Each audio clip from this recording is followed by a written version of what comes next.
कैसे पाकिस्तान को यकीन दहानी कराई जा सकती है कि अब अफगान हुकूमत डिफेक्टो रजीम एक कॉन्क्रीट एक्शन, वेरीफाइबल एक्शन लेने की पोजीशन में होगी? वो मैकेनिज्म क्या हो सकता है पॉसिबली? उसमें वेरिफिकेशन का प्रोसेस कैसे हो सकता है? बहुत अच्छी डेवलपमेंट हुई कि तुर्की में तमाम तर मुश्किलात के बावजूद पहले कतर में और फिर तुर्की में पाकिस्तान और अफगान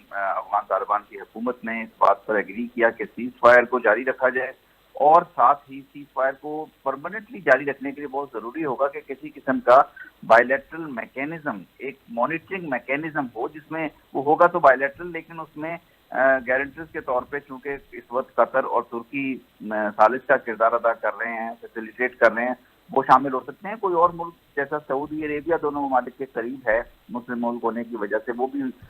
हो सकता है अगर दोनों ममालिक इस बात की ज़रूरत समझें। तो ये मैकेनिज्म का जो मामला है ये बहुत ही अहम है, क्योंकि जो दोनों ममालिक के दरमियान अमन का कायम रहना,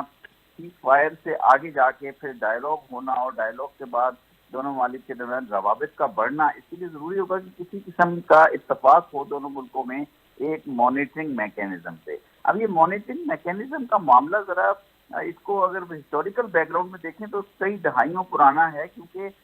पिछली कई दहाइयों से जब से अफगानिस्तान और में इंस्टेबिलिटी चल रही है, जिहाद रहा और दीगर हालात वहाँ के इस तरह के हालात से गुजरा, जंग से गुजरा, मिलिटेंसी से गुजरा अफगानिस्तान, तो वहाँ पाकिस्तान और अफगानिस्तान के दरमियान कभी कोई मैकेनिज्म कामयाब नहीं हुआ।